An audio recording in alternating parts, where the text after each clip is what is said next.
Hello friends, आप मेरे साथ जुड़े हैं फ्रंट लाइन अकाउंटिंग पर और हम कर रहे हैं अपना एनालिसिस का चैप्टर। एनालिसिस के चैप्टर में हम कर रहे थे रेशियो एनालिसिस और रेशियो एनालिसिस में अब तक मैं 28 क्वेश्चन आपको करा चुका था। उम्मीद करता हूं सारे क्वेश्चन आपको पसंद आए होंगे और आपकी समझ में आ गए होंगे। तो मैं सबसे पहले जो अपनी शुरुआत कर रहा हूँ वो फॉर्मूलों से कर रहा हूँ।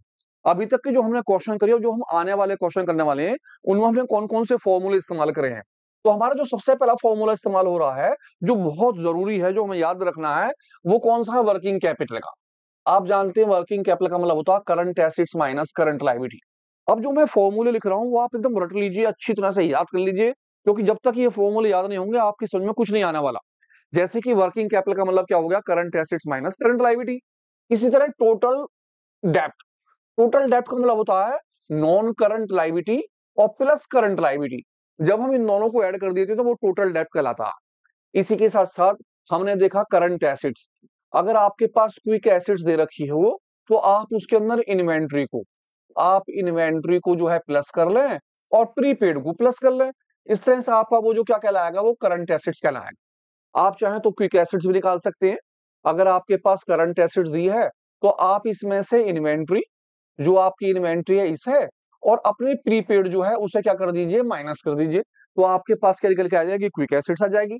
तो कुछ बातें हैं जो आपको याद रखनी है। इसी के साथ साथ मैंने आपको बताया था कि कैपिटल एम्प्लॉयड कैसे निकाला जाएगा। तो कैपिटल एम्प्लॉयड का जो फॉर्मूला था वो मैंने आपको बैलेंस शीट के थ्रू बताया था। और मैंने बताया था कि बैलेंस शीट के अंदर आता है शेयर होल्डर फंड, लाइबिलिटी में नॉन करंट लाइबिलिटी में आती है और लाइबिलिटी आती है। इस तरह से सारी मिलाने के बाद जो हमारी कहलाती है हम उसे बोलते हैं टोटल लाइबिलिटी। इसी तरह हमारा एसेट्स में होता है उसे बोलते हैं non current assets, current assets, और सब मिलाने के बाद जो कहलाती है उसे हम बोलते हैं टोटल एसेट्स। और टोटल लायबिलिटी टोटल एसेट्स की क्या होती है? बराबर होती है। इस तरह से आप इन दोनों को वेरीफाई कर सकते हैं। इसी के अंदर से आप कैपिटल एम्प्लॉयड का फॉर्मूला आसानी से निकाल सकते हैं। जैसे कि अगर आप शेयर होल्डर फंड और नॉन करंट लायबिलिटी इन दोनों को प्लस कर लें तो ये फॉर्मूला कैपिटल एम्प्लॉयड कहलाता है। यानी कि कैपिटल एम्प्लॉयड के लिए मुझे क्या करना होगा? Share holder fund plus non current liability इसे लिखना हो। अगर मैं इन दोनों चीजों को लिख दूंगा तो वो कैपिटल एम्प्लॉयड कहलाएगा। इसी के साथ साथ मैंने आपको बताया था कि आप नॉन करंट एसिड्स के अंदर करंट एसिड्स को प्लस कर लें और आपकी जो करंट लायबिलिटी अगर आप उसे माइनस कर देंगे तो ये भी कैपिटल एम्प्लॉयड कहलाता है। यानी कैपिटल एम्प्लॉयड का एक फॉर्मूला हो गया non current assets plus current assets minus current liability. इस तरह से आपके बैलेंस शीट से दो बनते हैं क्या चीज? कैपिटल एम्प्लॉयड के फॉर्मूले। आप इनसे और फॉर्मूले भी खुद बना सकते हैं। किस तरह से बना सकते हैं? देखिए ध्यान से। अगर आप ध्यान से देखें तो कैपिटल एम्प्लॉयड का एक फॉर्मूला होता है नॉन करंट एसिड्स प्लस, आपको याद है करंट एसिड्स में से करंट लायबिलिटी अगर माइनस करूं तो क्या कहलाएगा? Working capital. तो आप इसे कह सकते हैं वर्किंग कैपिटल। यानी कि कैपिटल एम्प्लॉयड का फॉर्मूला हो गया non current assets plus working capital. ये भी बन सकता है। अगर आप ध्यान से एक चीज और देखें, कैपिटल एम्प्लॉयड का फॉर्मूला बनाने के लिए तो नॉन करंट एसेट्स और करंट एसेट्स और इन दोनों को हम ऐड कर देते हैं तो ये चीज क्या कहलाती है? हमारी टोटल एसेट्स। और टोटल एसेट्स से अगर आप करंट लायबिलिटी क्या कर दो? माइनस, तो एक नया फॉर्मूला ये बन सकता है। अभी एक फॉर्मूला और आपकी समझ में आ जाएगा। क्या चीज? क्या भैया टोटल एसेट्स जो होती है, टोटल एसेट्स टोटल लायबिलिटी के बराबर होती है। तो आप यहां पर लिख सकते हो टोटल लायबिलिटी में से अगर हम करंट लायबिलिटी माइनस कर दें तो ये भी कैपिटल एम्प्लॉयड का फॉर्मूला बनता है। तो सबसे अच्छा आप बैलेंस शीट के थ्रू फॉर्मूले याद करें और ये जो मैंने फॉर्मूले लिखे इन फॉर्मूलों को खूब अच्छी तरह से याद कर लें। उसकी वजह क्या है कि आने वाले जितने भी क्वेश्चन और पीछे वाले क्वेश्चन आपकी समझ में बहुत अच्छी तरह आ जाएंगे अगर आपको ये फॉर्मूले बहुत अच्छी तरह से याद हो गए। तो चलते हैं अपने क्वेश्चन की तरफ। जैसे कि हमने पीछे 28 क्वेश्चन नंबर पे आपको छोड़ दिया था, 29 क्वेश्चन की तरफ आगे बढ़ते हैं और उम्मीद करता हूं ये फॉर्मूले आप अपने पेज पे लिख लेंगे और बार बार इनकी प्रैक्टिस करेंगे। किसके थ्रू? बैलेंस शीट के थ्रू। अगर आप बैलेंस शीट से याद कर लेंगे तो आपके कैपिटल एम्प्लॉयड के कितने फॉर्मूले बने हैं आप देख लीजिए। वो सारे के सारे फॉर्मूले आपके लिए बहुत क्या हो जाएंगे? आसान। तो चलते हैं आगे वाले क्वेश्चन की तरफ। देखते हैं कि नया क्वेश्चन हमारे लिए क्या इंतजार कर रहा है। क्वेश्चन नंबर 29 क्या कहता है? X limited has a current ratio. इसका जो करंट रेशो है वो है 2.5:1। वर्किंग कैपिटल, क्वेश्चन में वर्किंग कैपिटल दी है और वर्किंग कैपिटल कितने की है? 1,20,000 रुपए की। कहता टोटल एसेट्स 3,80,000 रुपए की है, टोटल डेब्ट 2,80,000 रुपए है। और कैलकुलेट कीजिए क्या चीज? डेब्ट टू इक्विटी रेशो। हमें डेब्ट टू इक्विटी रेशो निकालना है। तो आते हैं, सबसे पहले मैं फॉर्मूला लिख लेता हूं। मेरा जो फॉर्मूला है वो किस चीज का? करंट रेशो का। तो करंट रेशो का फॉर्मूला क्या हो गया मेरा? Current ratio. आपको पता है करंट रेशो का फॉर्मूला हमने पीछे करा था, current assets upon current liability. अब मैंने सबसे पहले करंट रेशो में इसकी वैल्यूएशन भरी। इसका मतलब है 2.5 ऊपर वाला हो गया और 1 नीचे वाला। ऊपर वाला करंट एसिड्स कहलाएगा और नीचे वाला करंट लायबिलिटी कहलाएगा। अब अगर मैं डायरेक्टली देखूं तो मैं ये कह सकता हूं कि भैया करंट एसिड्स का मतलब हो गया 2.5, यानी करंट एसिड्स ऊपर वाली है और करंट लायबिलिटी नीचे वाली। तो मैंने 2.5 के साथ क्या मान लिया? x। हम वैल्यूएशन x मान के चल रहे हैं। जैसे कि मैं ये कह सकता हूं कि भैया करंट लायबिलिटी का मतलब क्या हो गया? x। इसकी वैल्यूएशन हो गई। अब मुझे पता है मेरे पास वर्किंग कैपिटल भी है और मैं जानता हूं भैया वर्किंग कैपिटल जो होती है उसका फॉर्मूला होता है current assets minus current liability. तो मैंने वर्किंग कैपिटल में इसकी वैल्यू भर ली। किस किस चीज की? करंट एसिड्स की भी और किसकी? करंट लायबिलिटी की। तो मैंने देखा वर्किंग कैपिटल मेरे पास है 1,20,000। तो आप वर्किंग कैपिटल में लिख लीजिए 1,20,000 रुपए इक्वल टू, अब आपके पास करंट एसिड जो है वो है 2.5x। हमने लिखा 2.5x माइनस करंट लायबिलिटी क्या है? x। हमने इसे x लिख लिया। इस हिसाब से 1,20,000 इक्वल टू 1.5x और मैंने x की वैल्यूएशन निकाल दी। 1,20,000 में डिवाइड कर दिया 1.5 का। जब मैं 1.5 का डिवाइड करूंगा तो मेरी जो x की वैल्यूएशन हो गई वो कितनी हो गई साहब? 15 से गया मेरा 2 बार 80, 80 पंजे 90, 8 पंजे 40 की 8 80,000 रुपीज। मेरी इसकी वैल्यूएशन जो आ गई वो कितने की आ गई? 80,000। यानी x का मतलब हो गया करंट लायबिलिटी जो है मेरी कितने की? 80,000 की। अब हम यहाँ कह सकते हैं कि हमारी करंट लायबिलिटी जो है वो कितने की है? 80,000 रुपीज की। अब मैंने करंट लायबिलिटी क्यों निकाली? करंट लायबिलिटी से निकाली क्योंकि डेब्ट टू इक्विटी रेशो के लिए मुझे डेब्ट चाहिए। अब डेब्ट के मैं किस तरह से निकालूंगा? डेब्ट निकालने के लिए मैंने ये देखा मेरे पास दे रखा टोटल डेब्ट। टोटल डेब्ट का मतलब क्या होता है? मैंने लिखा जी टोटल डेब्ट। टोटल डेब्ट का मतलब हो गया non current liability plus current liability. अब मेरे पास टोटल डेब्ट दे रखा है 2,80,000 का। तो मैंने सबसे पहले यहां लिखिए 2,80,000 रुपए टोटल डेब्ट में। मेरे पास नॉन करंट लायबिलिटी है नहीं, लेकिन मैंने करंट लायबिलिटी की वैल्यूएशन निकाल ली 80,000 की। तो मैंने करंट लायबिलिटी के 80,000 इसके नीचे लिख दिए। इस हिसाब से मेरी करंट लायबिलिटी हो गई 2,80,000 में से मैंने 80,000 रुपए क्या कर दिए? माइनस। और मेरी करंट लायबिलिटी कहलाएगी 2,00,000 रुपए की। यानी कि नॉन करंट लायबिलिटी जो हो गई वो कितने की हो गई? 2,00,000 रुपए की। क्यों हो गई? क्योंकि डेब्ट का मतलब क्या हो गया? Non current liability. अब मुझे क्या चाहिए? इक्विटी। इक्विटी के लिए मैं फॉर्मूला किस चीज का लगाऊं? मेरे पास टोटल एसिड्स दे रखी है। तो मैंने कहा भैया टोटल एसिड्स का मतलब होता है टोटल लायबिलिटी के बराबर। तो मैं क्या करता हूं? टोटल लायबिलिटी फाइंड करता हूं। टोटल लायबिलिटी हो गई share holder fund plus non current liability plus current liability. मेरे पास टोटल एसिड्स है वो टोटल लायबिलिटी के बराबर रहेगी। तो मैंने टोटल एसिड्स की जो वैल्यू है वो टोटल लायबिलिटी के नीचे लिख दी 3,80,000 रुपए। शेयर होल्डर फंड मेरे पास है नहीं, लेकिन मेरे पास नॉन करंट लायबिलिटी है 2,00,000 रुपए की। तो मैंने नॉन करंट लायबिलिटी के नीचे अमाउंट लिख दी 2,00,000 रुपए की। करंट लायबिलिटी मैं ऊपर निकाल चुका हूं 80,000 की। मैंने करंट लायबिलिटी की अमाउंट लिख दी 80,000। इस तरह से शेयर होल्डर फंड हमारे पास आ जाएगा 3,80,000 में से दोनों को मैंने प्लस कर दिया 2,80,000। इसका मतलब है शेयर होल्डर फंड की वैल्यू हो गई मेरे पास 1,00,000 रुपए की।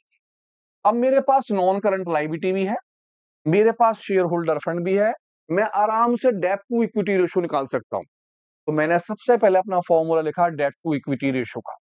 मैंने कहा भाई डेब्ट टू इक्विटी रेशो का फॉर्मूला होता है डेब्ट टू इक्विटी।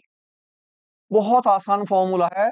सबसे ऊपर क्या लिख देंगे? डेब्ट, और अपॉन में क्या आ जाएगा? इक्विटी। आप इक्विटी को नीचे लिख देते हैं। मेरे पास डेब्ट का मतलब क्या हो गया? Non current liability. और इक्विटी का मतलब हो गया शेयर होल्डर फंड। मेरे पास नॉन करंट लायबिलिटी है कितने रुपए की? 2,00,000 रुपए की। और शेयर होल्डर फंड है 1,00,000 रुपए का। तो मैंने 2,00,000 रुपए की वैल्यूएशन ऊपर लिखी और 1,00,000 रुपए का इसमें कर दिया डिवाइड। इस तरह से 5 जीरो से 5 की 5 जीरो कट गई। ये हो गया 2/1 और मेरा रेशो हो गया 2:1 और आपका क्वेश्चन हो गया खत्म। तो आप ध्यान से देखें कि आपको जो जो चीजें दे रखी हैं, जैसे उसने करंट रेशो दिया तो आप सबसे पहले करंट रेशो की वैल्यूएशन भरे, जो वैल्यू दी है उसे लिखे, नहीं तो आप सीधा सीधा उसे लिख लें। आपके पास वर्किंग कैपिटल, आप वर्किंग कैपिटल का इस्तेमाल करें। देखें वर्किंग कैपिटल में कौन कौन सी बातें हम भर सकते हैं। देन इसके बाद जब आप आ जाएं तो देखें ट्रेड पीरियड, टोटल डेप्ट उसने दिया था, टोटल डेप्ट से मैं क्या चीज निकाल सकता हूँ। तो मेरे पास टोटल डेप्ट भी था, करंट लायबिलिटी थी, इससे मैंने क्या निकाल लिया, नॉन करंट लायबिलिटी। अब मैंने इस्तेमाल करा किस चीज का, total assets equal to total liability का, जिसकी वजह से मैंने क्या निकाल दिया, शेयर होल्डर फंड। जब मेरा शेयर होल्डर फंड निकल कर आ गया तो मैंने नॉन करंट लायबिलिटी को लिख दिया डेप्ट के अंदर और शेयर होल्डर फंड को इक्विटी के अंदर लिख दिया, मेरा क्वेश्चन हो गया सॉल्व। आराम से ध्यान से देखिए क्वेश्चन। सबसे पहले फॉर्मूला याद कीजिए।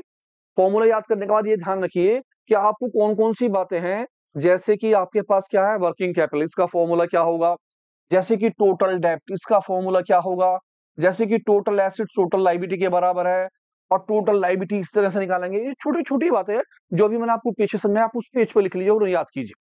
उम्मीद करता हूं आपकी समझ में आया होगा। एक क्वेश्चन और ले रहा हूं, ध्यान से देखिए। क्वेश्चन नंबर 30 में मोनिका लिमिटेड का क्विक रेशो है, इस बार हमें दिया क्विक रेशो। हमने पीछे करा था करंट रेशो से, इस बार है क्विक रेशो 1.5:1। वर्किंग कैपिटल जो है 1,20,000 है, साथ में दे दिया इन्वेंट्री 80,000 रुपए की और टोटल एसेट 3,80,000 की है, टोटल डेप्ट 2,80,000 की। कैलकुलेट कीजिए डेप्ट to equity ratio. Question same है, बस फर्क इतना है कि पीछे वाले क्वेश्चन में यहाँ पे था आपके पास करंट रेशो, इस बार दे दिया क्विक रेशो, इसी के साथ साथ इन्वेंट्री दे दी है। तो देखते हैं क्वेश्चन किस तरह से होगा। सबसे पहले लिखते हैं किस चीज का फॉर्मूला, डेप्ट टू इक्विटी रेशो का। अब डेप्ट टू इक्विटी रेशो का फॉर्मूला क्या हो गया, मैंने कहा जी सबसे पहले डेप्ट टू इक्विटी, और डेप्ट टू इक्विटी का फॉर्मूला हमारा वही है, डेप्ट अपना ऊपर और इक्विटी का नाम क्या हो गया आपका नीचे। डेप्ट का मतलब क्या हो गया, नॉन करंट लायबिलिटी, और इक्विटी का मतलब शेयर होल्डर फंड। तो सबसे पहले मैं क्विक रेशो को सॉल्व कर लेता हूं, मैं देखता हूं क्विक रेशो का क्या चीज था। तो मैंने सबसे पहले क्विक रेशो का फॉर्मूला लिखा। मैंने देखा भैया क्विक रेशो का फॉर्मूला होता है quick acids upon current liability. मेरे पास 1.5:1 है, तो मैंने ये माना कि क्विक एसिड्स मेरी 1.5 रही होगी और ये रहा होगा 1, यानी ऊपर वाला क्विक एसिड्स और नीचे वाला करंट लायबिलिटी। x मान के चल रहे वैल्यूएशन को, मैं मान रहा हूं कि मेरा क्विक एसिड्स जो है वो है 1.5x और मेरी करंट लायबिलिटी जो है वो क्या हो गई है x।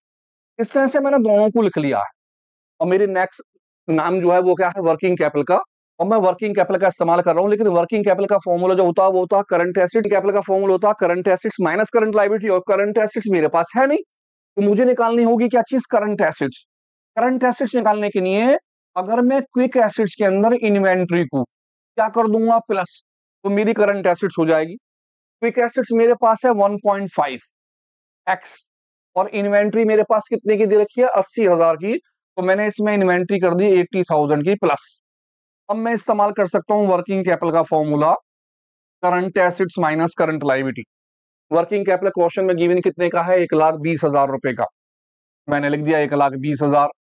अब मेरी करंट एसिड्स हो गई 1.5x, तो मैंने लिखा 1.5x प्लस 80,000, 80,000 रुपए। इसमें से मैं माइनस कर देता हूं करंट लायबिलिटी के कितने को, तो मेरी जो अमाउंट आ गई वो 1,20,000 रुपए में से मैंने 80,000 माइनस कर दिए और यहाँ 1.5x में से x माइनस करा, तो मेरा निकल के आया यहाँ पर 40,000 रुपीज, और यहां निकला मेरा एक माइनस करने का 0.5x, और x की वैल्यूएशन निकाल लेते हैं, देखते हैं भैया x की वैल्यू क्या निकल के आई। मैंने लिखा x की वैल्यू हो गई मेरी 1,000 रुपीज और डिवाइड कर दिया मैंने 0.5 का, इस तरह से मेरा निकल के आया कितने का, 80,000 रुपए का। यानी कि हमारे पास करंट लायबिलिटी जो है वो हो गई 80,000 रुपए की, क्योंकि मेरे पास करंट लायबिलिटी आ गई है। और मेरे पास क्या दे रखा था, यहाँ पर मैंने देखा था टोटल डेप्ट, मेरे पास टोटल डेप्ट ये रहा, टोटल डेप्ट है। मैं टोटल डेप्ट के अंदर करंट लायबिलिटी का इस्तेमाल करने के बाद आराम से डेप्ट यानी कि नॉन करंट लायबिलिटी निकाल सकता हूं। तो मैंने सबसे पहले लिखा टोटल डेप्ट का फॉर्मूला, टोटल डेप्ट हो गया non current liability plus current liability. Total डेप्ट मेरे पास, टोटल डेप्ट है मेरे पास 2,80,000 का, इक्वल टू मुझे लिखना नॉन करंट लायबिलिटी, और करंट लायबिलिटी मेरे पास है 80,000। इस तरह से नॉन करंट लायबिलिटी 2,80,000 से 80,000 माइनस हो गई और मेरे पास नॉन करंट लायबिलिटी आ गई 2 लाख रुपए की। नॉन करंट लायबिलिटी 2 लाख रुपए की आ गई। मैं उठा के डेप्ट के ऊपर लिख रहा हूं नॉन करंट लायबिलिटी कितने के, 2 लाख। अब मुझे चाहिए इक्विटी, अभी मैंने पीछे करा था मेरे पास क्या चीज दे रखी थी यहाँ पर, टोटल एसिड्स, क्योंकि टोटल एसिड्स जो होती हैं वो होती है टोटल लायबिलिटी के बराबर। तो मैं टोटल लायबिलिटी फाइंड कर रहा हूं। टोटल लायबिलिटी है share holder fund plus non current liability plus current liability. या आप बोल सकते हो भैया टोटल लायबिलिटी का मतलब हो गया शेयर होल्डर फंड, और मैं इन दोनों को एक साथ ले लूं तो कहलाता टोटल डेट। टोटल लायबिलिटी मेरे पास कितने की है, एसेट्स के बराबर 3,80,000 रुपए की, मैंने वैल्यूएशन लिख दी 3,80,000 रुपए की। फाइंड करना है शेयर होल्डर फंड। और टोटल डेप्ट, अभी अभी मैंने देखा टोटल डेप्ट 2,80,000 का था, तो यहां पर आ गया 2,80,000 का टोटल डेप्ट। निकाल दिया शेयर होल्डर फंड, 3,80,000 में से माइनस कर दिए 2,80,000, और आपका शेयर होल्डर फंड जो आ गया वो कितने का हो गया, 1,00,000 रुपए का। आपके पास आ गया इक्विटी 1,00,000 रुपए की, और इक्विटी के 1,00,000 रुपए रख दिए हमने इस जगह। पांचों जीरो से पांचों जीरो को कट कर लेते हैं, वैल्यू है 2/1, यानी कि रेशो हो गया 2:1। आपका हो गया काम खत्म। तो दोनों क्वेश्चन ध्यान से देखिए, उस क्वेश्चन में था करंट रेशो, जब आपके पास करंट रेशो था तो आपने करंट रेशो की वैल्यूएशन से करा। यहां पर था क्विक रेशो, तो आपने क्विक रेशो की वैल्यूएशन से करा। करंट एसेट्स ना होने की कंडीशन में इन्वेंट्री को आपने प्लस कर लिया। इस तरह से आपके पास क्या आ गई, करंट एसेट्स की वैल्यू निकल के आ गई। जो जो चीजें देखी उन चीजों को ध्यान से भरते रहिए, ये छोटे छोटे से फॉर्मूले याद करते रहिए, बहुत आसान है। ध्यान से क्वेश्चन देखिए, स्क्रीनशॉट लीजिए, दोनों क्वेश्चनों को दोबारा देखिए। तो मैं करता हूं एक नया क्वेश्चन, जुड़े रहिए मेरे साथ फ्रंट लाइन अकाउंटिंग पर। इस बार हमारा क्या है, इस बार कहता है टोटल एसिड टू डेप्ट रेशो। ये फॉर्मूला निकालना है टोटल एसिड टू डेप्ट रेशो का। तो सबसे पहले इसका फॉर्मूला याद कीजिए, क्या है फॉर्मूला, जी हाँ, टोटल एसिड्स ऊपर और डेप्ट नीचे। पहला क्वेश्चन पढ़ लेते हैं। शेयर होल्डर फंड है 1,60,000 रुपए का, टोटल डेप्ट है 3,60,000 रुपए के, करंट लायबिलिटी 40,000 की है। कैलकुलेट कीजिए टोटल एसिड टू डेप्ट रेशो। मैंने सबसे पहले लिखा, मैंने कहा भैया टोटल एसिड्स टू डेप्ट, इसका फॉर्मूला मेरे पास क्या हो गया, मैंने ऊपर लिखा टोटल एसिड्स। आपकी टोटल एसिड्स कहां रहती है, ऊपर, और आपका इसमें डेप्ट कहां रहता है, नीचे। डेप्ट का मतलब वही नॉन करंट लायबिलिटी, आपको यहां लिखनी है नॉन करंट लायबिलिटी। अब मुझे फाइंड करनी है सबसे पहले टोटल एसेट्स और डेप्ट। मैं देखता हूं मेरे पास डेप्ट, ये आ गया जी, टोटल डेप्ट दे रखा है और साथ में करंट लायबिलिटी दे रखी है। इससे मैं निकाल लेता हूं क्या चीज, नॉन करंट लायबिलिटी। मैंने फॉर्मूला लिखा टोटल डेप्ट का, टोटल डेप्ट equal to non current liability plus current liability. Total डेप्ट की वैल्यूएशन है 3,60,000। फाइंड करना है नॉन करंट लायबिलिटी, और करंट लायबिलिटी मेरे पास है 40,000 रुपए का। इस तरह से मेरे पास नॉन करंट लायबिलिटी निकल कर आ जाएगा। तो मैंने लिखा नॉन करंट लायबिलिटी की वैल्यू 3,60,000 में से मैं माइनस कर दूंगा क्या चीज, 40,000, और मेरी नॉन करंट लायबिलिटी हो जाएगी 3,20,000 रुपए की। आपकी एक चीज निकल आई, नॉन करंट लायबिलिटी। तो हम इसकी वैल्यू पहले भर लेते हैं इसमें। मैंने सबसे पहले नीचे वैल्यू भर दी 3,20,000 रुपए की। अब मुझे चाहिए टोटल एसिड्स। अब टोटल एसिड्स यहां पर नहीं है लेकिन लायबिलिटी है। लायबिलिटी में शेयर होल्डर फंड भी हैगा, टोटल डेब्ट भी हैगा, करंट लायबिलिटी भी है और नॉन करंट लायबिलिटी भी आ गई। तो मैं कहता हूं भैया मेरा टोटल एसेट्स जो है वो टोटल लायबिलिटी के बराबर होता है। तो मैं क्या करूंगा, टोटल एसेट्स वाले पैसे टोटल लायबिलिटी में लिख लूंगा। इस तरह से मैं कह सकता हूं कि मेरी टोटल लायबिलिटी हो गई share holder fund plus non current liability plus current liability. या आप कह दो टोटल लायबिलिटी का मतलब है share holder fund plus total डेप्ट, क्योंकि ये दोनों चीजें प्लस होने के बाद टोटल डेप्ट कहलाएगी। क्या है पीछे हमने सीखा। तो मैं टोटल लायबिलिटी के पैसे भर लेता हूं टोटल एसिड्स वाले। टोटल एसिड्स की वैल्यूएशन दे रखी है यहां पर, मुझे नहीं दे रखी। तो मैं क्या करता हूं, शेयर होल्डर फंड के पैसे भरता हूं सबसे पहले 1,60,000। मैंने शेयर होल्डर फंड की वैल्यू भर दी, प्लस टोटल डेप्ट 3,60,000 इसकी जगह भर दिया। इस तरह से मेरे पास क्या आ गई, टोटल लायबिलिटी। ये हो गया जी 30, 6×2 = 12 का 2 1 4 और 1 5, 5,20,000। मेरी टोटल लायबिलिटी क्या हो गई, 5,20,000 रुपए की। अब आप कह दो कि भैया total assets equal to total liability, और टोटल एसिड्स इक्वल टू भी कितनी हो गई अब आपकी, 5,20,000। तो मैं टोटल एसिड्स के अंदर कितने रुपए लिख ले रहा हूं, 5,20,000 रुपए। अब 5,20,000 के अंदर 5,20,000 और 3,20,000 हो गई, सबकी जीरो काट देते हैं। मेरे पास वैल्यूएशन जो हो गई वो हो गई 52 और 32। अब 52 का डिवाइड 32 से कीजिए और देखिए आपका रेशो क्या निकल के आता है, आराम से कट कीजिए। ध्यान से देखिए, तो छोटा सा क्वेश्चन है, आपको ध्यान से पेज के ऊपर फॉर्मूलों को लिख लीजिए ताकि आप आराम से उसे कर सकें। तक मैं करता हूं आपका नेक्स्ट क्वेश्चन। हम क्वेश्चन नंबर 31 पर आ चुके हैं और नेक्स्ट हमारा क्वेश्चन जो है उस क्वेश्चन का नंबर है 32। कहता है इस वाले क्वेश्चन में, कहता टोटल डेप्ट जो है 60 लाख रुपए के हैं। टोटल डेप्ट हमारे पास दे रखा है, उसने टोटल डेप्ट 60 लाख रुपए का है। शेयर होल्डर फंड 10 लाख रुपए हैं। रिजर्व एंड सरप्लस 2,50,000 दे रखा है।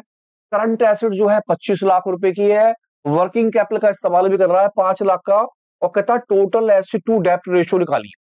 सबसे पहले तो मैं फॉर्मूला लिख लेता हूं। मैंने कहा जी टोटल एसेट्स टू डेप्ट, इसके फॉर्मूले के अंदर आप क्या करते हो, सबसे ऊपर क्या लिखते हो, टोटल एसेट्स। जो आपकी टोटल एसेट्स है वो तो रहेगी ऊपर। अब टोटल एसेट्स ना हो तो टोटल लायबिलिटी का इस्तेमाल कर सकते हैं। दूसरी चीज डेप्ट, डेप्ट का मतलब हो गया नॉन करंट लायबिलिटी के पैसे। आपको ध्यान रखना कि नॉन करंट लायबिलिटी हम कैसे निकालें। तो मैं क्वेश्चन में सबसे पहले देखता हूं कि मैं नॉन करंट लायबिलिटी कैसे निकाल सकता हूं। मेरे पास टोटल डेप्ट दे रखा है और करंट लायबिलिटी यहां है, करंट लायबिलिटी नहीं है। तो मैं टोटल डेप्ट देखता हूं और मेरे पास क्या है, शेयर होल्डर फंड दे रखा है, रिजर्व एंड सरप्लस है। तो मैं ऐसा करता हूं टोटल एसेट्स पहले निकाल लेता हूं। मैंने कहा जी टोटल एसेट जो होती है वो होती है टोटल लायबिलिटी के बराबर। तो मैं सबसे पहले टोटल लायबिलिटी निकाल रहा हूं। मैंने लिखा share holder fund plus non current liability plus current liability, या आप कह सकते हो total liability equal to share holder fund plus, मैं अगर इन दोनों को ऐड कर दूंगा तो क्या कहलाएगा, टोटल डेप्ट। ये तो कंफर्म है। अब मेरे पास शेयर होल्डर फंड भी है और टोटल डेप्ट भी है, टोटल डेप्ट भी है, शेयर होल्डर फंड भी है। रिजर्व सरप्लस दे रखा है। जब मुझे शेयर होल्डर फंड दे रखा होगा तो इसका मतलब है reserve and surplus share holder fund में पहले से ही जुड़ा हुआ होगा। अगर वो मुझे शेयर कैपिटल कहता तो मैं रिजर्व एंड सरप्लस को शेयर कैपिटल में प्लेस करता। जब शेयर होल्डर फंड पहले ही दे दिया है तो इस रिजर्व एंड सरप्लस का मुझे कुछ भी नहीं करना होगा। तो मैंने सबसे पहले टोटल डेप्ट के पैसे और शेयर होल्डर फंड के पैसे लिख लिए। मेरे पास शेयर होल्डर फंड है 10 लाख रुपए का, मैंने 10 लाख लिख दिए, प्लस टोटल डेप्ट है मेरे पास 60 लाख रुपए का, मैंने 60 लाख रुपए इसके लिख दिए। इस तरह से मेरे पास जो वैल्यूएशन आ गई वो आ गई 70 लाख रुपए की। अब मेरे जो 70 लाख रुपए हैं मैं किस में लिख दूंगा, उसे टोटल लायबिलिटी में। तो मैंने टोटल लायबिलिटी की जगह पर टोटल एसेट्स के अंदर कितनी अमाउंट दे दी, टोटल एसेट टोटल लायबिलिटी के बराबर हो गई। अब मुझे चाहिए डेप्ट, नॉन करंट लायबिलिटी। मैंने देखा मेरे पास वर्किंग कैपिटल है और मेरे पास क्या चीज है, करंट एसेट्स है। तो मैं सबसे पहले वर्किंग कैपिटल इक्वल टू हो गया current assets minus current liability. Working capital की वैल्यूएशन मेरे पास है 5 लाख रुपए की, तो मैंने वर्किंग कैपिटल में लिख दिए 5 लाख रुपए। करंट एसेट्स 25 लाख रुपए की, 25 लाख रुपए आ गए करंट एसेट्स के नीचे। और करंट लायबिलिटी फाइंड करते हैं। मैंने कहा जी करंट लायबिलिटी इक्वल टू हो गया 25 लाख माइनस 5 लाख रुपए, क्योंकि इधर आकर माइनस क्यों हो गए, इस तरह से करंट लायबिलिटी मेरे पास कितने की हो गई, 20 लाख की। अब आप सोच रहे होंगे कि मुझे तो चाहिए नॉन करंट लायबिलिटी, मैं करंट लायबिलिटी क्यों निकाल रहा हूं, क्योंकि एक्चुअल में मेरे पास टोटल डेप्ट है। क्योंकि मेरे पास टोटल डेप्ट है तो मैं टोटल डेप्ट में से अगर करंट लायबिलिटी क्या कर दूंगा, जी हाँ माइनस, तो क्या निकल जाएगा, नॉन करंट लायबिलिटी निकल जाएगा मेरा। तो मैंने सबसे पहले जो है फॉर्मूला लिखा अपना किसका, टोटल डेप्ट का। मैंने कहा जी टोटल डेप्ट का मतलब हो गया non current liability plus current liability. Total डेप्ट की वैल्यूएशन है 60 लाख रुपए की, 60 लाख तो आ गए टोटल डेप्ट में। नॉन करंट लायबिलिटी पता नहीं है, मेरे पास करंट लायबिलिटी की वैल्यूएशन आ गई है 20 लाख रुपए की, तो मैंने 20 लाख रुपए लिख दिए करंट लायबिलिटी के नीचे। इस तरह से नॉन करंट लायबिलिटी की वैल्यू आ गई 60 लाख में से माइनस हो गए कितने, 20 लाख रुपए। और करंट लायबिलिटी कितने की आ गई, 40 लाख रुपए की current liability. Non current liability हमारे पास कितने की आ गई, 40 लाख। 40 लाख को लिख लेते हैं नॉन करंट लायबिलिटी के नीचे और सभी की जीरो कट कर लेते हैं, सबकी जीरो काट डाली। मेरा रेशो हो गया 7:4, 4 से डिवाइड 4 1 4, 4 7 7, हमारा आ गया 1.75:1। आपका रेशो हो गया खत्म। ध्यान से देखिए, सबसे पहले हमें क्या निकाला, टोटल एसेट्स, क्योंकि टोटल लायबिलिटी हमारे पास है तो हमने टोटल लायबिलिटी का इस्तेमाल करा, उससे हमने टोटल एसेट्स निकाल लिया। इसके बाद हमने वर्किंग कैपिटल का इस्तेमाल करा और वर्किंग कैपिटल से करंट लायबिलिटी निकाल लिया। करंट लायबिलिटी को टोटल डेप्ट में लिखा और नॉन करंट लायबिलिटी आ गई। इस तरह से आप आराम से स्टेप टू स्टेप करेंगे तो समझ में आते चले जाएंगे कोई दिक्कत नहीं होगी। एक क्वेश्चन ध्यान से और देखिए और समझिए कि हम कैसे कैसे निकालेंगे क्वेश्चन को। देखते हैं इस क्वेश्चन में क्या पूछ रहा है। कहता टोटल डेप्थ हमारे पास जो है वो कितने के हैं, 15 लाख रुपए के हैं। करंट लायबिलिटी है 5 लाख रुपए की। कैपिटल एम्प्लॉयड दे रखा है 15 लाख रुपए का। और आप कीजिए टोटल एसेट टू डेप्ट रेशियो। सबसे पहले तो फॉर्मूला लिख दीजिए आप, जब भी पेपर करें, टोटल एसेट्स टू डेप्ट। अब मैंने कहा जी टोटल एसेट टू डेप्ट रेशियो का फॉर्मूला तो वही है जो अभी भी करा था। आप लिखेंगे टोटल एसेट्स ऊपर, आपने लिख दिया टोटल एसेट्स, और आपका नीचे क्या आ गया, डेप्ट। डेप्ट का मतलब आपका हो गया क्या चीज, नॉन करंट लायबिलिटी आप लिख लेंगे नीचे। अब आप ये देखिए कि आप किस किस तरीके से टोटल एसेट्स निकाल सकते हैं और आप किस तरह से डेप्ट निकाल सकते हैं। बाकी का आपका जितना भी काम है वो सारा वर्किंग नोट है। तो मैंने देखा मेरे पास टोटल डेप्ट दे रखे हैं, तो मैं नेंशियल निकाल सकता हूं क्योंकि मेरे पास करंट लायबिलिटी भी है। तो मैंने सबसे पहले टोटल डेप्ट का फॉर्मूला लगाया। मैंने कहा टोटल डेप्ट का मतलब हो गया non current liability plus current liability. Total डेप्ट दे रखे हैं 15 लाख रुपए के, मैंने अपनी जगह वैल्यू भर दी 15 लाख रुपए की। नॉन करंट लायबिलिटी क्योंकि मुझे फाइंड करनी है तो मैंने एज इट इज लिख दी, और करंट लायबिलिटी की वैल्यू 5 लाख रुपए करंट लायबिलिटी के नीचे लिख डाले। अब मैंने फाइंड करा कि नॉन करंट लायबिलिटी मेरी इजीली आ सकती है अगर मैं 15 लाख में से 5 लाख रुपए को क्या कर दूं, माइनस। इस तरह से नॉन करंट लायबिलिटी मेरी जो हो जाती है वो कितने की हो जाएगी, 10 लाख रुपए की। तो मेरा एक हिस्सा निकल गया नॉन करंट लायबिलिटी। तो मैं इस 10 लाख रुपए को नॉन करंट लायबिलिटी के नीचे पहले लिख लेता हूं, 10 लाख रुपए। अब मेरा काम ये सोचना है कि मैं कैसे निकालूं टोटल एसेट्स। मैंने देखा यहां पर एसेट्स के बारे में कुछ भी नहीं है। जब मेरे पास एसेट्स के बारे में नहीं तो मुझे लायबिलिटी सोचनी होगी। क्यों सोचनी होगी, क्योंकि टोटल एसेट्स जो होगी वो टोटल लायबिलिटी के बराबर होगी। अगर एसेट्स नहीं दिए तो आप लायबिलिटी देखो। टोटल लायबिलिटी निकालने के लिए क्या क्या चीज चाहिए, टोटल डेप्ट हैगा, करंट लायबिलिटी हैगा, कैपिटल एम्प्लॉयड है। मेरे पास शेयर होल्डर फंड नहीं है। अब share holder fund capital employed के फॉर्मूले में आता है तो मैं उसका इस्तेमाल करता हूं। मैंने कहा जी मेरा कैपिटल एम्प्लॉयड का एक फॉर्मूला है share holder fund plus non current liability, ये फॉर्मूला है। तो मेरे पास नॉन करंट लायबिलिटी भी है, मेरे पास कैपिटल एम्प्लॉयड भी है, मैं इससे शेयर होल्डर फंड निकाल सकता हूं। तो मैंने सबसे पहले कैपिटल एम्प्लॉयड की वैल्यूएशन कितने की, 15 लाख रुपए की कैपिटल एम्प्लॉयड के नीचे लिख दिया 15 लाख रुपए। अब क्योंकि मेरे पास शेयर होल्डर फंड नहीं है तो मैंने एज इट इज लिख दिया शेयर होल्डर फंड। और नॉन करंट लायबिलिटी मेरे पास अभी निकल कर आया कितने का, 10 लाख रुपए का। इस तरह से शेयर होल्डर फंड की वैल्यूएशन अगर मैं 15 लाख में से माइनस कर देता हूं कितने पैसे, 10 लाख रुपए, तो मेरा शेयर होल्डर फंड जो निकल कर आ जाएगा वो कितने का निकलेगा, 5 लाख रुपए का। अब ये मैंने शेयर होल्डर फंड क्यों निकाला, क्योंकि एक्चुअल में मुझे टोटल एसेट्स निकालनी है और टोटल एसेट्स तो है नहीं, तो मैं क्या करूंगा, टोटल लायबिलिटी निकाल लूंगा। तो मैंने सबसे पहले टोटल लायबिलिटी की वैल्यू भरी। मैंने कहा जी टोटल लायबिलिटी का मतलब होता है share holder fund plus non current liability plus current liability. आप चाहो तो लिख सकते हो total liability equal to share holder fund plus total डेप्ट। इन दोनों को एक साथ जोड़ डालो, चाहो तो अलग अलग भी लिख लो, आपकी मर्जी है। जो भी फॉर्मूला आपको याद हो आप उसका इस्तेमाल कर लो। तो मैंने सबसे पहले शेयर होल्डर फंड के पैसे लिखे 5 लाख और टोटल डेप्ट के कितने, 15 लाख। शेयर होल्डर फंड के अंदर मेरे आ गए 5 लाख रुपए। इस तरह से टोटल डेप्ट के अंदर मेरे आ गए 15 लाख रुपए। आप चाहें तो ऊपर non current liability current liability से भी कर सकते हैं। अब आपकी वैल्यूएशन कितने की आ गई, 20 लाख। यानी कि आपके पास टोटल लायबिलिटी है जो टोटल एसेट्स के बराबर है। तो आपके जो 20 लाख रुपए हैं वो किसके बराबर है, एसेट्स के बराबर। अब आप कह सकते हो टोटल एसेट्स भी मेरे पास कितने की रही होगी, 20 लाख रुपए की। तो जो 20 लाख रुपए है मैं उन अमाउंटों को यहां भर रहा हूं, 20 लाख।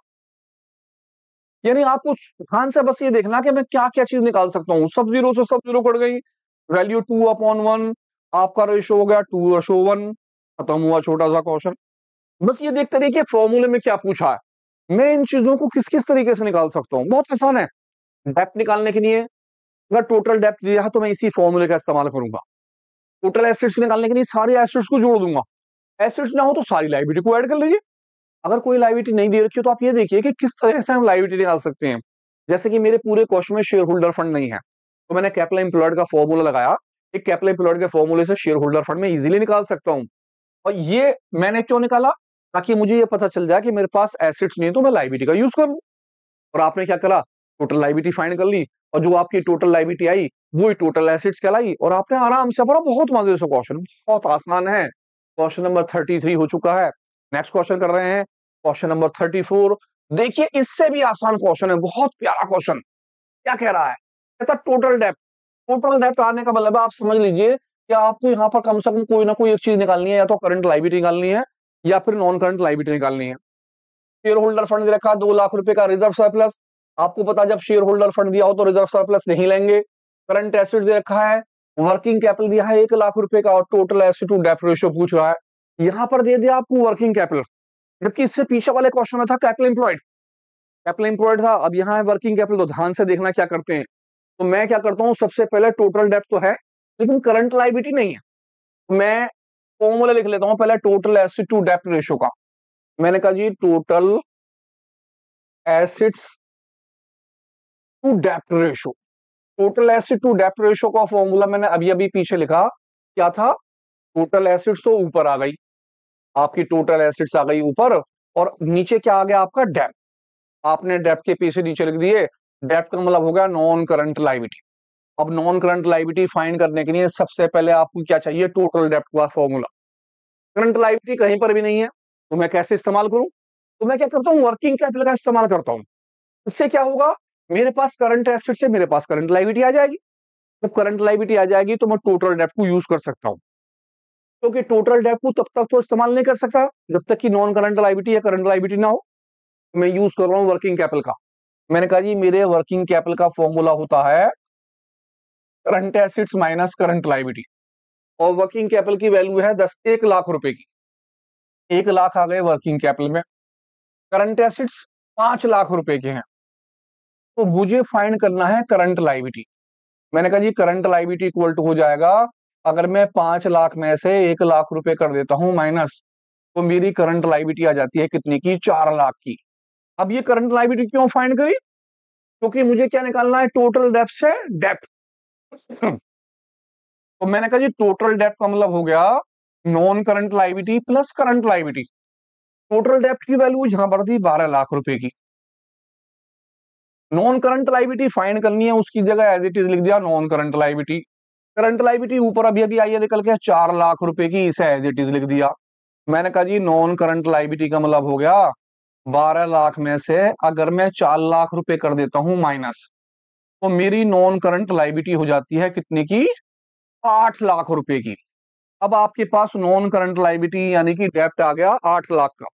वैल्यूएशन भर देते हैं, 8 लाख रुपए मैंने यहां भर दिए। अब मुझे निकालना क्या है, टोटल एसेट्स। एसेट्स के बारे में कौन कौन सी बातें हैं, केवल एक दे रखी है करंट एसेट्स, बाकी यहां कुछ नहीं दे रखा। तो मैं इस्तेमाल करता हूं अपने कैपिटल एम्प्लॉयड का एक और फॉर्मूले का। तो मैं क्या करता हूं, अपना इस्तेमाल करता हूं। मैंने कहा भैया टोटल एसेट्स तो है नहीं, मैं ऐसा करता हूं टोटल लायबिलिटी फाइंड कर लेता हूं, और मेरी टोटल लायबिलिटी होती है share holder fund plus non current liability plus current liability. ये अल्टरनेटिव आप कह सकते हो, टोटल लायबिलिटी इक्वल टू हो गया share holder fund plus total depth. अब मेरे पास शेयर होल्डर फंड भी हैगा, मेरे पास टोटल डेप्थ भी हैगा, तो मैंने सबसे पहले शेयर होल्डर फंड की अमाउंट लिख दी 2 लाख रुपए की, और टोटल डेप्थ की अमाउंट कितनी की आ गई, 12 लाख रुपए की। टोटल डेप्थ के नीचे लिख दिए 12 लाख। इस तरह से टोटल लायबिलिटी जो हो गया वो हो गया 14 लाख, 14 लाख रुपए की टोटल लायबिलिटी। और टोटल लायबिलिटी इक्वल टू क्या हो गया, टोटल एसिड्स। इस वजह से हम ये कह सकते हैं कि हमारी टोटल एसिड्स भी 14 लाख, 14 लाख रुपए की रही होगी। तो मैंने टोटल एसिड्स के नीचे 14 लाख रुपए लिख दिए, और आराम से सभी जीरो को कट कर दिया। जब मैं सभी जीरो को काट दूंगा तो 14 से 8 का डिवाइड करना है। अब 8 से काटा मैंने, 8 वन जा 8, और जी कितने बार गया, 1.75 रेशो 1। ये मेरा निकल कर आ गया रेशो, खत्म हुआ काम। ध्यान से स्टेप टू स्टेप चलते रहिए, जो जो बातें आपको दे रखी है उन बातों को सॉल्व करते रहिए, और देखिए कि मुझे फॉर्मूले के लिए क्या क्या चीजें चाहिए। उम्मीद करता हूँ आपकी समझ में आई होगी बात, आप समझ रहे होंगे। एक पेज पे फॉर्मूले लिख लीजिए, जो मैं क्वेश्चन कर रहा हूँ उन क्वेश्चनों को दोबारा प्रैक्टिस कीजिए। जब आप प्रैक्टिस करेंगे तो आप देखेंगे आपकी बुक में भी एज इट इज क्वेश्चन है, बस फर्क इतना है कि यहाँ पर डिजिट कुछ और है तो वहां पर डिजिट कुछ और हुई। इसी तरह आप किसी और राइटर की बुक देखेंगे, किसी भी राइटर की बुक देखें, सभी में क्वेश्चन एज इट इज मिलते हैं। बस फर्क किसका होता है? डिजिट का, क्योंकि फॉर्मूले वही हैं, क्वेश्चन सारे वही हैं, बस केवल डिजिट चेंज हो जाती है। तो इन क्वेश्चनों को कीजिए, इन्हीं के साथ 2-3 राइटरों की बुक कीजिए और आप आराम से प्रैक्टिस करेंगे। मिलते हैं एक नई वीडियो के साथ, जुड़े रहिए मेरे साथ फ्रंट लाइन अकाउंटिंग पे। लेकिन उससे पहले ध्यान रखिए, सारे फॉर्मूले पेज पे लिख लीजिए और बार बार प्रैक्टिस करते रहिए। मिलते हैं नई वीडियो के साथ।